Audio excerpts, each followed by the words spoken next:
아멘. 귀한 찬양 감사드립니다. 우리 은혜를 생각하면서 이 시간 말씀에도 은혜를 주십시오.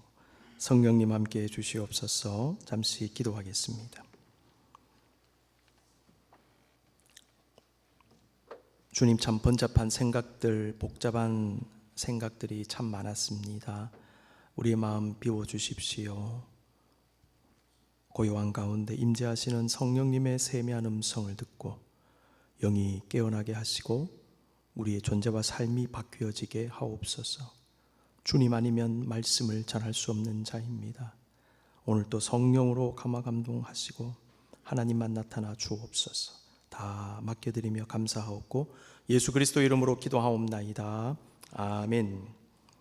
자신과의 관계에서 승리하기 원하는 사람, 이 사람은 자신의 내면을 깊이 들여다보고 성찰해야 됩니다. 몇 주간에 걸쳐서 우리 성찰에 대해서 묵상했습니다. 하나님 안에서 자신의 내면을 진솔하게 들여다보기 원하는 믿음의 사람은 반드시 참 자아를 찾아야 합니다. 브릿지 빌더스라는 곳에서 펴낸 책이 있습니다. The Way Home: A Spiritual Approach to Recovery라는 영어 제목인데요, 하나님과 동행하며 나를 찾아가는 길이라고 번역이 되었습니다. 이 책은 내적 치유와 영적 각성을 돕는 묵상과 영적 훈련을 위한 책입니다. 공문 제목 번역은 영문과는 좀 다르지만은 그럼에도 이 책이 목적하는 바를 잘 담아낸 것 같습니다. 아울러 영성의 삶의 의미를 잘 표현하고 있다라는 생각을 가지게 되었습니다. 여러분, 영성의 삶이 무엇입니까? 영성을 가진 사람으로서의 삶, 영성의 삶. 여러분, 신앙생활은 무엇일까요? 영성의 삶, 신앙의 삶은 하나님 만나고 하나님과 동행하는 삶이죠. 그 동행 가운데 예배하고, 동행 가운데 기도하고, 동행하는 가운데 주의 일을 감당합니다. 그와 함께 영성의 삶이란 나 자신을 찾고 만나는 삶입니다. 나 자신을 찾는다는 것은 나의 참 자아를 찾는 것입니다. 내가 누구인지를 알게 되는 것을 의미합니다. 그렇다면 나의 참 자아를 찾는 것이란 구체적으로 무엇일까요? 나를 찾는다, 자아를 찾는다, 알듯하면서 잘 모르겠어요. 굉장히 추상적이죠. 여러분, 추상적인 개념이 머릿속에 들어가서 그대로 있으면 사라집니다. 그래서 추상적 개념은 구체화해서 받아들일 필요가 있습니다. 구체화해서 받아들이면 실천할 수 있어요. 자, 이 부분에 관해 도움을 주는 논문 한 편을 소개하겠습니다. 장로회 신학대학교 영성학 교수이신 오방식 교수라는 분이 계시는데, 이분이 쓰신 토마스 머튼의 참된 자기 발견에 관한 연구라는 것이 있습니다. 토마스 머튼은 프랑스 태생의 미국 영성가로서 교율이 매우 엄격한 트라피스트 수도의 수사였습니다. 켄터키주에 있는 겟세마니 수도원에서 수도하면서 영향력 있는 저작들을 남겼죠. 제가 몇 해 전에 갔다 온 곳이 바로 겟세마니 수도원입니다. 오방식 교수님은 토마스 머튼의 글에 나타난 자기 발견에 관한 연구를 논문에 담았습니다. 저자에 따르면 참된 자기 발견 혹은 참 자아의 발견은 토마스 머튼의 영성과 글의 핵심 주제라고 하네요. 머튼은 기독교에서 말하는 참 자아의 발견에 관한 중요한 통찰을 제시했습니다. 참 자아의 발견이라고 하는 것은 예수 그리스도를 믿고 하나님 안에 있는 나를 발견하는 겁니다. 구체적으로 한번 찾아볼까요? 내가 발견해야 되는 참 자아가 무엇인가? 첫 번째 보시면 참 자아는 하나님의 형상이 회복된 나 자신, 그 형상 속에 담긴 고귀한 가치를 가진 나 자신, 이걸 발견하는 거예요. 참 자아는 하나님의 형상인 그리스도를 더욱더 닮아가며 성숙해가는 자아. 세 번째, 참 자아는 내 안에 두신 하나님의 뜻을 이루어 드리며 살아가는 자아. 이 세 가지 특징이 있습니다. 이에 대해서 제가 첨언을 좀 하자면, 참 자아를 발견한 사람은 나에게 주신 재능과 삶의 목적과 비전을 발견하며 그 재능을 잘 활용하여 추구하며 살아갑니다. 나에게 주신 재능을 하나님의 목적을 위하여 사용하여 추구하여 살아간다. 그것은 하나님이 나에게 주신 그 목적에 부합하는 삶이 될 것이고, 하나님을 영화롭게 하는 삶이 될 것이고, 그러한 삶은 하나님을 기쁘시게 하는 삶이 될 것이고, 나를 행복하게 하는 삶이 될 것이다. 여러분, 행복을 원하시지요? 언제 행복해집니까? 하나님이 나로 인하여 행복할 때 내가 그때 행복해지는 것입니다. 내가 아무리 육신적으로, 인간적으로, 물질적으로 행복해도 행복해지지 않을 수가 있어요. 수많은 사람들이 행복을 추구합니다. 근데 정말 행복한가? 가질 만큼 가지고 이룰 만큼 이루고 올라갈 만큼 올라갔는데 이상하게 행복이 없어요. 왜 그럴까요? 생각해 봐야 돼요. 거짓 자아, 참 자아가 있으면 거짓 자아가 있죠. 거짓 자아는 무엇일까요? 성 베르나르도라는 중세 영성가가 있습니다. 우리의 진정한 인격은 거짓 자기에 가려져 있다라고 말했어요. 토마스 머튼에 따르면 거짓 자기, 거짓 자아는 도덕적으로 문제가 있고 잘못된 행동을 하는 자기가 아니라 잘못된 정체성 또는 진정한 정체성의 결핍을 의미한답니다. 내가 가져야 되는 정체성이 있는데 이게 아니고 다른 정체성을 가질 때 그건 거짓 자아다라는 것이죠. 머튼은 자기중심적 욕망 안에 존재하는 자기로 표현해요. 자기중심적 욕망 안에 존재하는 자기, 실체를 가지고 있지 않아서 속은 텅 비어 있다. 덧없는 그림자에 불과하며 존재와 그 존재의 역사가 둘 다 죽음에서 끝나는 운명. 껍데기만 있는 거, 내가 추구하지 않아야 되는 거, 거짓자.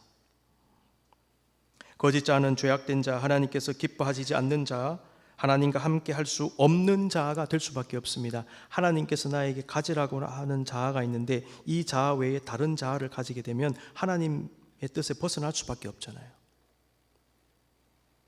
하나님 믿고 하나님 안에 있는 참 자아가 아닌 거짓 자아는 하나님을 부인할 수 있는 자아입니다. 따라서 거짓 자아는 죄와 연결이 됩니다. 왜냐하면 죄는 근본적으로 하나님과의 관계를 부정하는 것이기 때문입니다.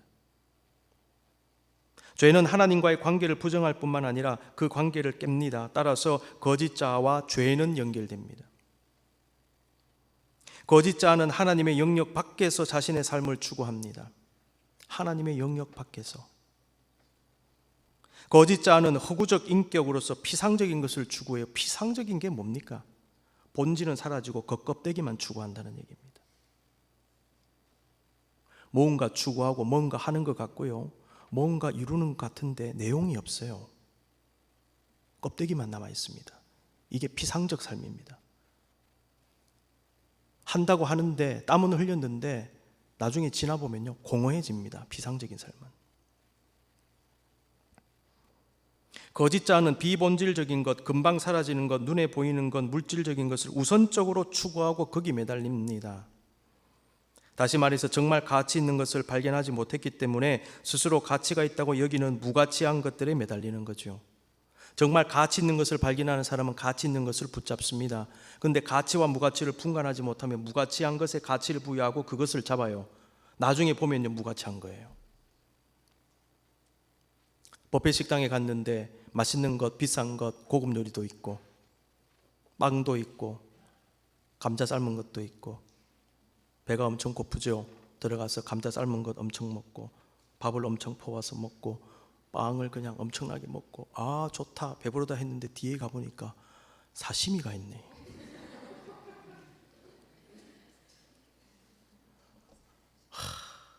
어떡하나. 참았어야죠.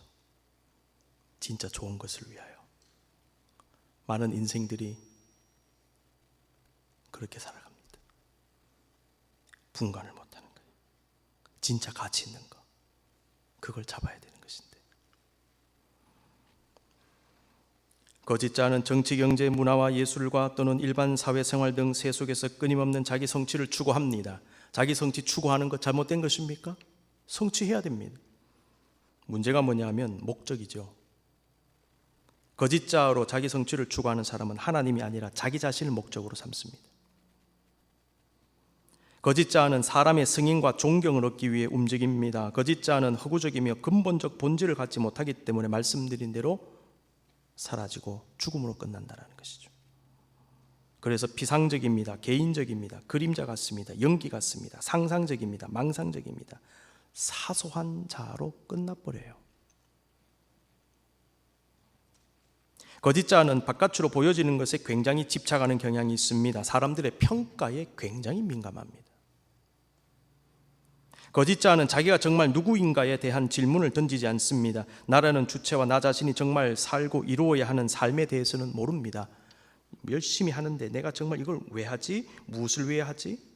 이것을 하는 나는 누구이지? 라는 질문을 끊임없이 던져야 돼요. 근데 그거 없이 다른 이유로, 비상적인 이유로 하는 거죠. 거짓자는 일종의 허상을 쫓는 삶을 사는 것입니다. 허상.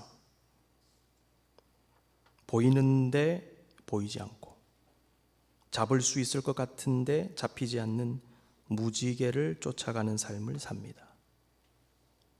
무지개는요, 눈에 보이는데 잡을 수 없어요. 그런데 참자는 하나님 안에 있는 나, 하나님의 형상을 회복한 나 자신, 어떤 꾸밈이나 가식이나 위장이 없는 있는 그대로의 나 자신, 그 이상도 그 이하도 아닙니다. 그저 나를 위한 하나님의 고유한 목적을 담은 나 자신입니다. 이러한 참자는요, 하나님 만날 때 찾을 수 있어요. 이런 자아를 찾으면 마음이 편안해집니다.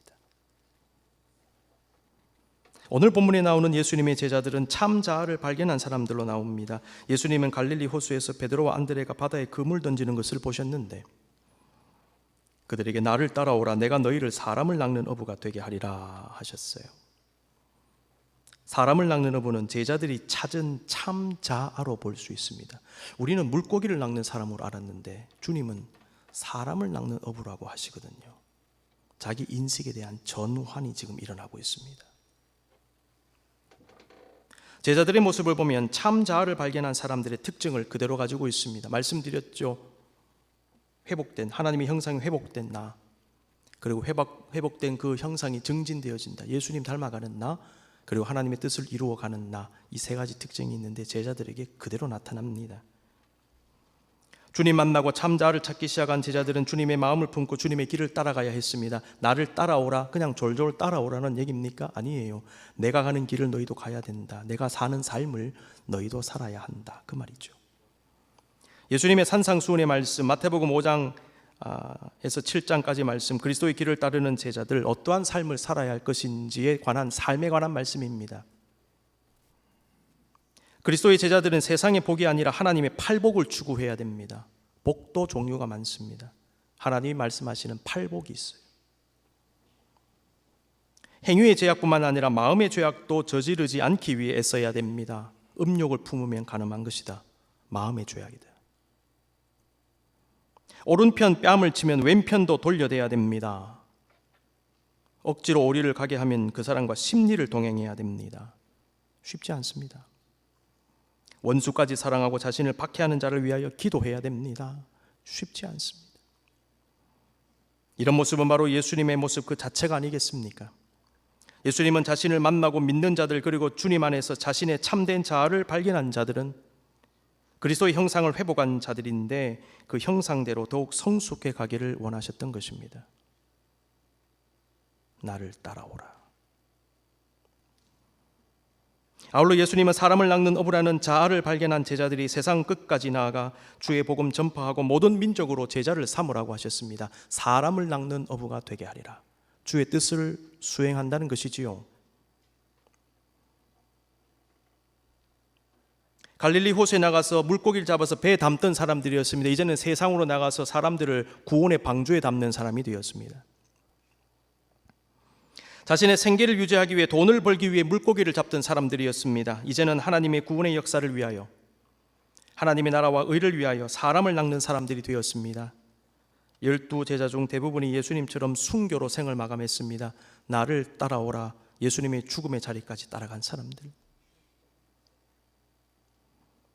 사람을 낚는 어부라는 참 자아를 발견한 제자들은 나를 따라오라는 주님의 말씀에 자기 포기와 내려놓음으로 순종했습니다. 말씀을 보시면 20절 22절, 그들이 곧 그물을 버려두고 예수를 따르니라.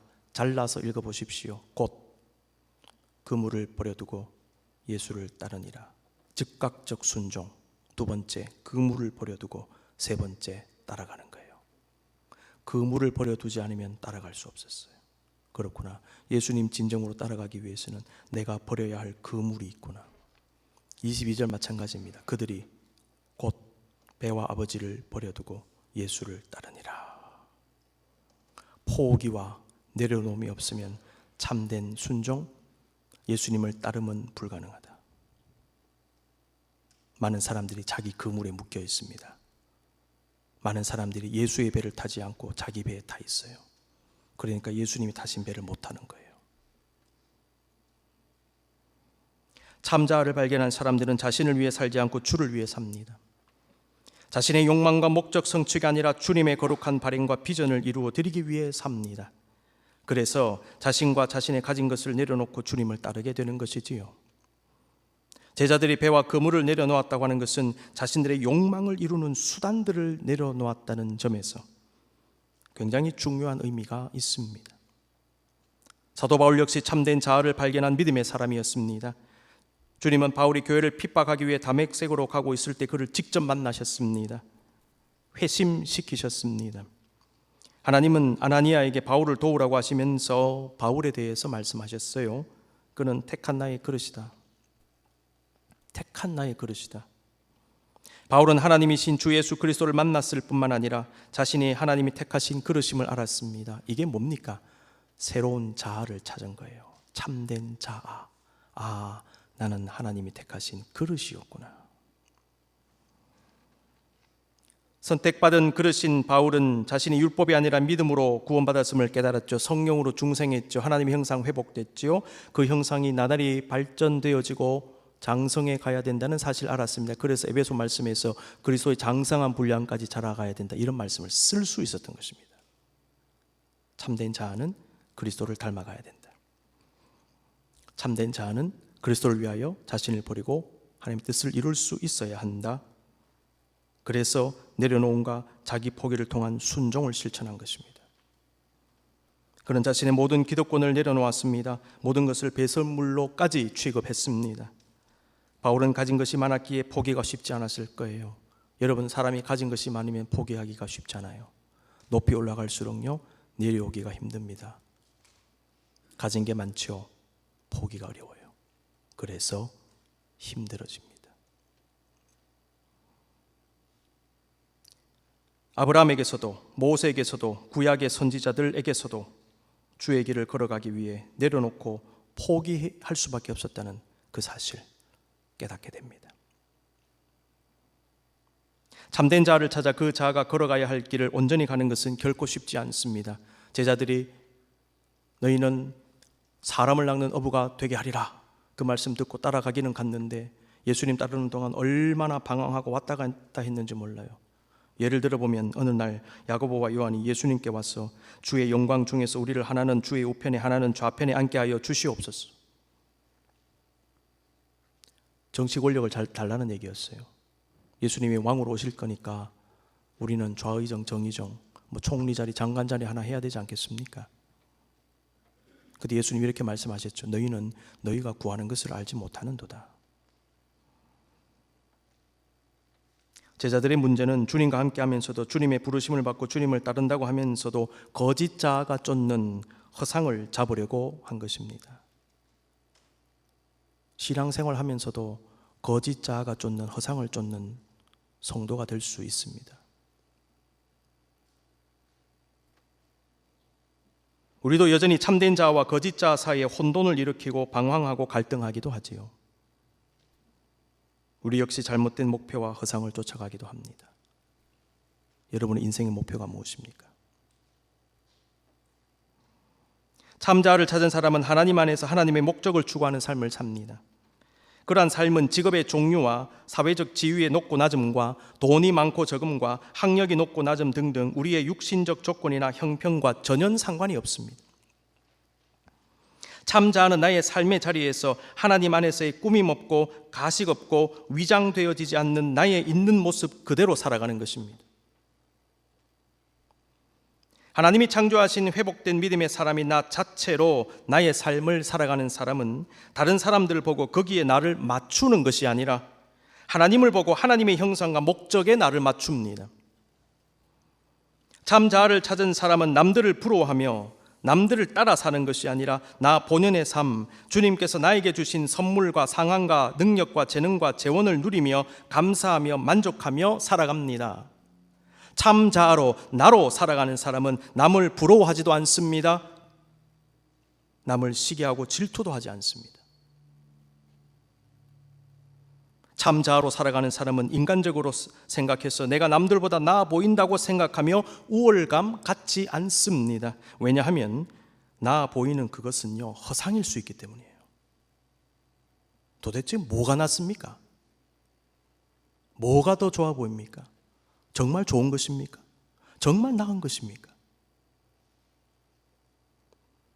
아울러 내가 남들보다 못해 보인다고 생각하면 열등감 갖지 않습니다.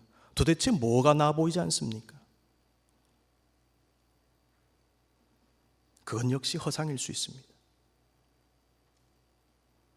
우리는 그저 나의 삶을 내가 살 뿐입니다. 우리가 그러한 삶을 살 때, 하나님 안에서 참 자아로 살 때에 비로소 내 안에 만족의 마음이 들 것입니다. 내 안에 기쁨이 생기고 감사가 생겨나게 됩니다. 그리고 자유함을 누리게 될 겁니다. 거짓 자아로 살고 허상을 쫓고 남들 보며 부러워하면서 남들을 쫓아가는 삶을 살 때요, 자유가 없어요. 허무하고 공허할 뿐입니다. 왜 그런 줄 아십니까? 내 인생 산 게 아니거든요. 헛된 것을 쫓아갔기 때문입니다. 뭔가 있는 줄 알았는데 막상 가보니까 아무것도 없다는 것을 깨달을 때가 있습니다. 뭔가 대단한 것 같았는데 막상 보면 아무것도 아닌 경우가 있어요. 아, 이게 이런 거였나? 허상이란 거죠. 허상을 쫓는 인생은 허무와 공허의 늪에 빠집니다. 우리가 자칫하면 나이에 관계없이 이런 실수를 범할 수 있습니다. 모세는 나이 80세에 비로소 참된 자아를 찾은 사람입니다. 모세는 떨기나무 불꽃에 임재하신 하나님을 만난 후에 건져냄을 받은 자라고 하는 자신의 이름에 담긴 인생을 비로소 살기 시작했어요. 모세는 건져냄을 받은 자로서 건져내는 삶을 시작하게 된 것입니다. 언제요? 나이 80에.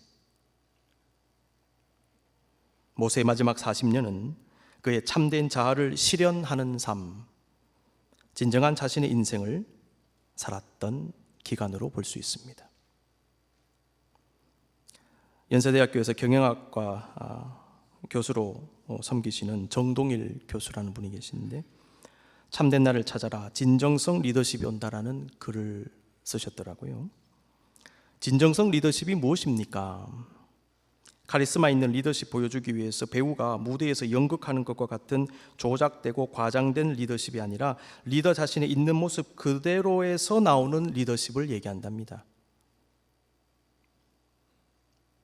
진정성 리더십의 구성 요소가 있는데요, 3가지입니다. 자기인식, 2번째 핵심 가치와 목적의식, 3번째 관계적 투명성. 이 3가지를 갖고 있대요.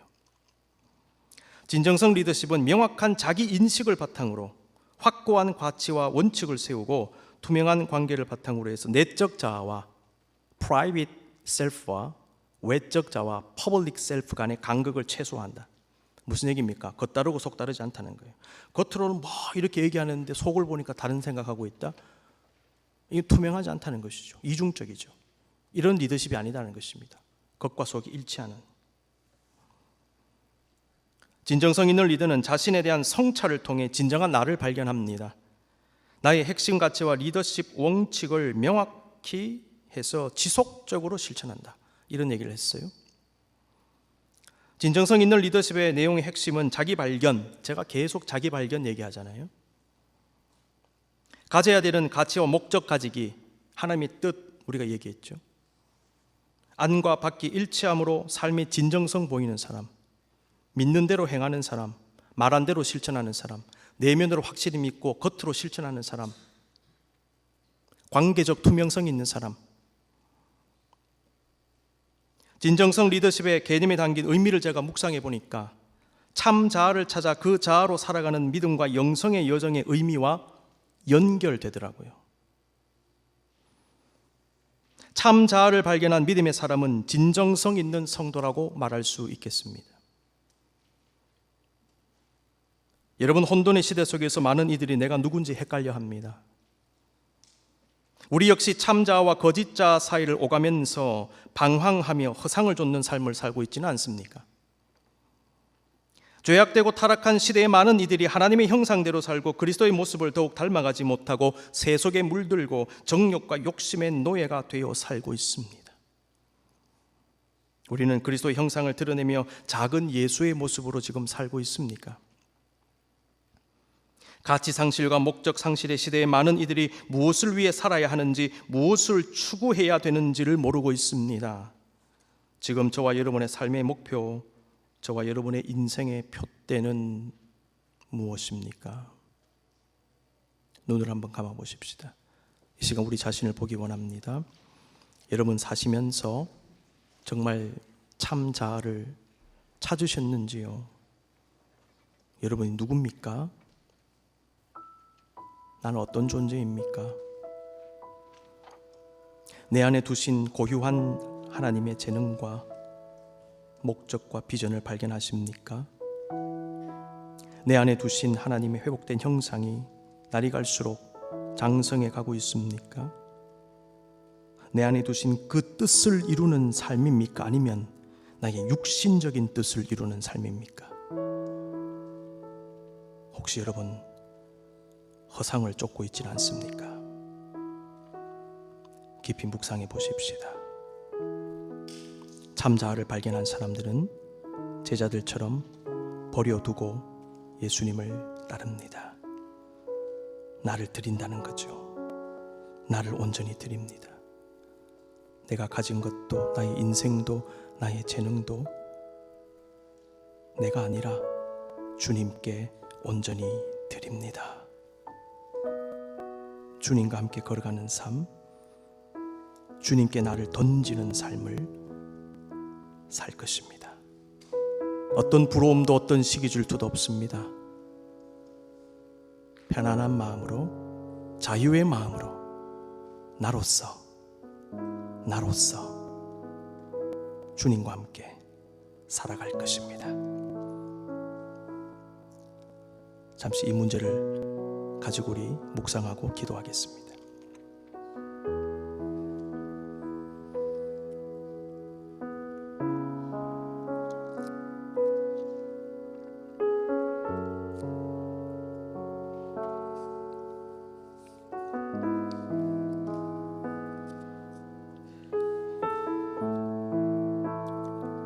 나를 따르라 부르심을 받은 제자들이 곧 그물을 버려두고 예수를 따르니라 그랬습니다. 참된 자아를 발견한 우리가 바울처럼, 모세처럼, 제자들처럼 그렇게 따르기를 원합니다. 나의 인생 주님께 온전히 드립니다. 고백하는 마음으로 마지막 찬양 하나님께